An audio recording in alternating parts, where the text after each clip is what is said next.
Welcome back to Cityline. With me, I have somebody who is a very familiar face here in Tacoma. And she is, she's doing amazing things in music and in unity. I'm talking about Erin Gwinnett, who is the executive and artistic director of Tacoma Refugee Choir. Hello, Erin, and welcome back. Thanks for having me. It is always a delight to have you, my dear, and I'm glad that you got the memo to wear red today. Yes. So, Erin, let's catch up here. How has the choir adapted during the pandemic? Yes, we've continued to meet on Tuesday nights as we have for our entire existence here. And when we meet on Tuesday nights, we're on Zoom and we're singing together. And singing together is hard to do online. So what we're doing is working with different song leaders. So one person will lead a song and everyone's on mute, and then we all celebrate together. We're learning to create tracks and make things as musically interesting as possible while still spending a lot of time building community, because the point of the choir is, yes, music, but it's also about the community that is gathered together and processing the events that are affecting all of us. Oh, so well said. So when you think about why is it important to keep singing during these times, what comes to mind? Well, singing, it's hard right now because, of course, we can't gather, but singing literally changes how we feel. There's a fun study that says that chores are not as miserable if you are singing while you do your chores. It's like 86%. It makes a really big difference. Now, that's a silly example, but when we're dealing with stress and dealing with all the challenges that we're feeling at this time, the act of singing is almost like a meditation. It activates the vagus nerve. It calms our parasympathetic nervous system. It releases neurochemicals that are really healthy for us. And more importantly, it helps us connect to one another, connect with our emotions so that we can identify how we're feeling. Because if we're able to name how we're feeling and to actually feel that, it's a lot easier to move through it. If we don't process those emotions, they can become very paralyzing and can make the challenges we face feel so much more substantial. I can only imagine that kind of release and that kind of musical therapy for people who, your choir that has not lived in this community very long. And I can imagine that some of those stresses are even more compounded by just not knowing what you don't know.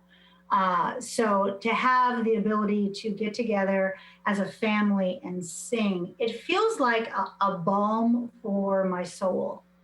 It is. And I think we underestimate the value of having people that you can rely on.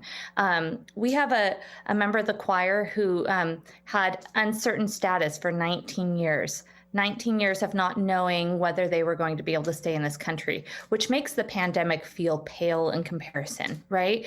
But he made the comment earlier a few months ago saying that this is the first time he felt like he belonged in the entire time he's been in this country. And he always is talking about how it just helps him feel better. And I think that's whether that's someone who is not born in this country or someone who has lived in this country for many years, we all need to feel seen. We all need to feel loved. We need to feel safe. And singing helps us to feel those things. It seems like an extra thing, but really it's fundamental to our humanity, to who we are, to connect with our emotions, to connect with other people. And so even though the pandemic makes it hard to physically meet, that does not mean we are that we can be disconnected from one another. Oh, I'm with you on this. For me personally, singing, and I grew up in a family of singers, Singing is a form of prayer, it's a form of celebration, it's a form of meditation, and it's a form of unity. I mean, I remember calling my grandmother on the phone. She lives in Virginia. I lived in Tacoma when she was alive. And we would sing together on the phone, songs that we would sing on the front porch while we were snapping green beans. And I felt like I was right with her. So I think that you have nailed it, Erin. I want to talk about some of the other activities that the choir has been engaging with this fall. Yeah, I'm really proud of us as an organization and all the people who are contributing to make some really amazing things happen. We have been able to do some refugee integration nights with Lutheran Community Services and meeting with more recent refugees. We started the Tacoma All District Teen Choir, working with the teenagers and the school district. And wow, that's been such a beautiful experience. It's just been really beautiful to have, students say, I feel safe here, I feel seen, this is my favorite part of the week. So, like, that's saying a lot. We're really excited about these COVID videos. We have 3 projects that we're doing with the Tacoma Pierce County Health Department. We had songwriters write 3 songs that are culturally grounded. So one's in Spanish, one's in Samoan and English, and the others is for the African immigrant community, 5 languages. Completely different sounding songs that encourage people to adopt a lot of the health recommendations from the health department, but they're fun. And they point out that, wearing is caring, that really we can work together. So that's been a beautiful project to be part of. We're excited about releasing those in November and December. So speaking of events, you have a big event coming up on November 14th. From 6 to 7 p.m. So, Erin, spill the beans. Tell us what this is. Oh, we are so excited about this. It's an online concert, and we're calling it Creating Home Together, because we want everyone to feel those feelings we often associate with the word home. It's not a universal term, though. Home is not always safe for people. It's not always a good place. But as we come together and create home together, we can all help more people feel those feelings of safety and comfort and love and belonging. And so this concert, which is on November 14th, is a compilation of some of our past concerts, as well as some more recent editing, and we're combining it with some beautiful imagery and testimonials from our members. And we have two of our choir members, Kim Song Lor and Rocky Sandoval, who is an amazing talent here, and they're going to be emceeing the event, and I think it's going to be just a really fun time. We're also going to have some interactive elements where we encourage people to use your keys or a pill bottle or whatever you can come up with to make percussion sounds with our songs. So it'll be interactive and fun, and I think a bright spot in a time when we all need to feel a little more joy. So, oh boy, I'm going to be there. Now I'm thinking about, what do I have in my home that I can join in and make music with? Maybe it's going to be like my button jar or something like that. Yeah, or just even pounding on the table, right? We can create sounds in lots of different ways. There we go. There we go. Music, my dear. I'm in. Erin, will there be, because this is a fundraiser, and usually fundraisers have some kind of an auction element to it, being silent or live. Will this event have something like that? Absolutely. There's a silent auction that begins on November 7th and leading up to the event, and that'll close on November 14th. So we have some fun prizes, including, as we spoke earlier, you can go on a hike with me and I'll sing a private concert. So that's one of the items up for auction. But really, ultimately, the concert itself is free, and we really want people to attend, regardless of whether you have the means to donate. But of course, we would appreciate donations to really help us move this work forward in 2021. So knowing you, and by the way, I'm going to have to like bid on that hike because I saw you on Facebook when you just recently summited this huge hike and your hands were in the air. And for me to get to hike with you and maybe to pick out an Ave Maria with some great acoustics, that's like a box checker in terms of, you know, your bucket list. So, with that in mind, what will the event and what will the proceeds from the event help you accomplish in the future, and especially in 2021, which is right around the corner? Well, we have fun plans in mind.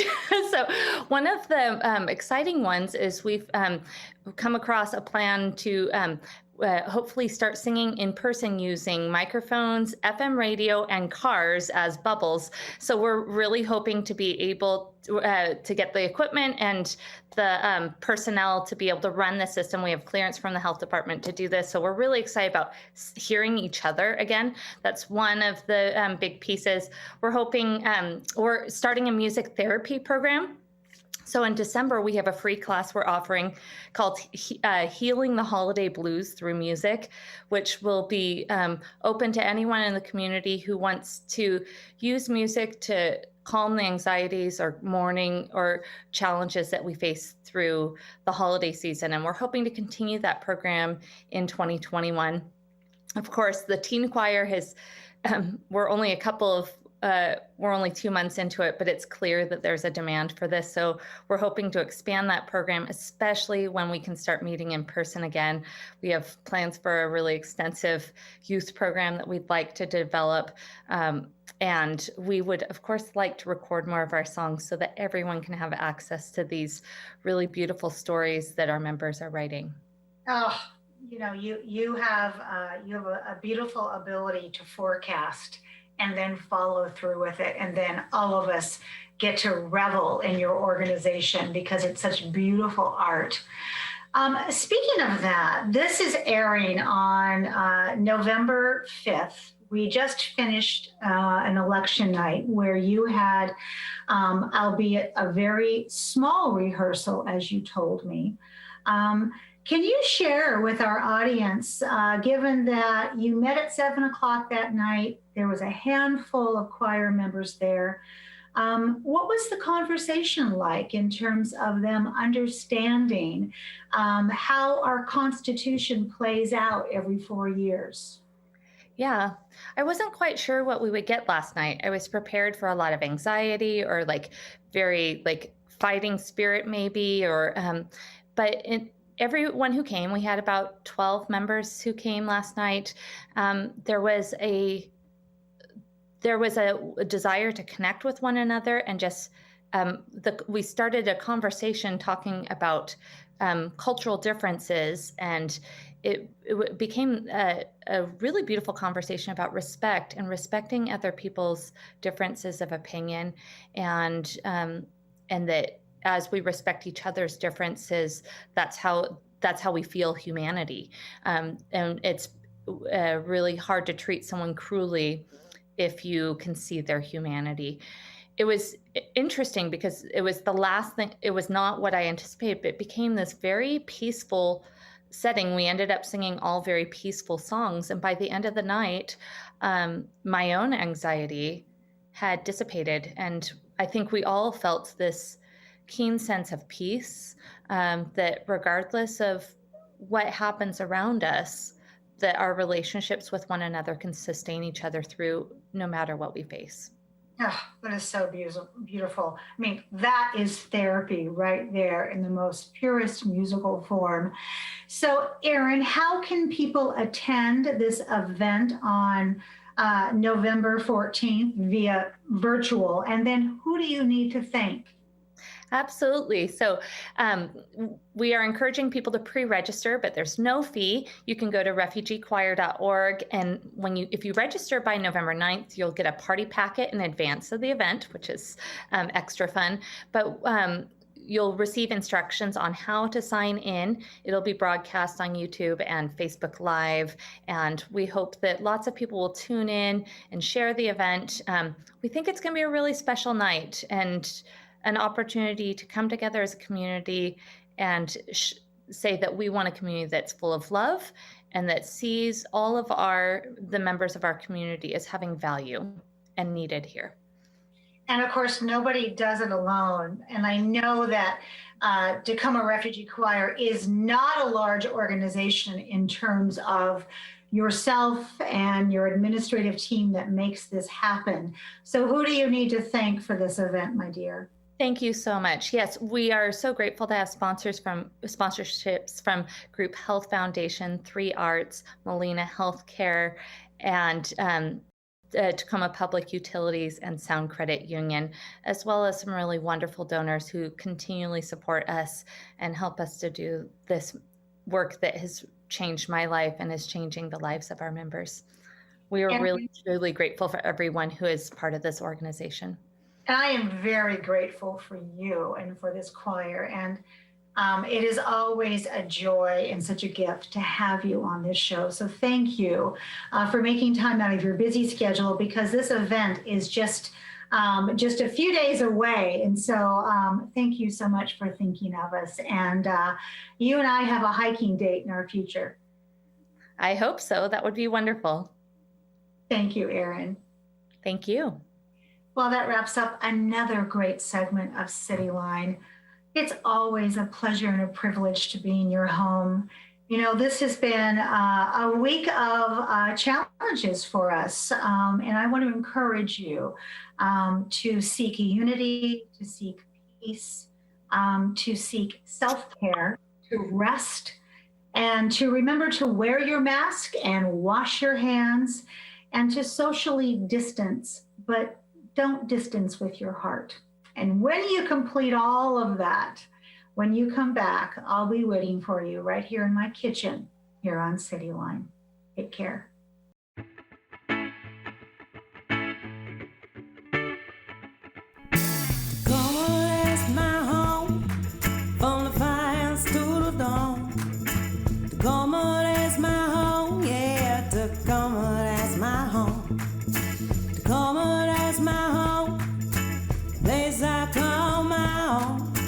Tacoma, that's my home, yeah. Tacoma, that's my home. Oh, you're from Seattle. Oh, you're from LA. Oh, you're from Chicago, but Tacoma's where you'll stay. Oh, you're from Seattle. Oh, you're from LA. Oh, you're from Chicago, but Tacoma's where you'll stay.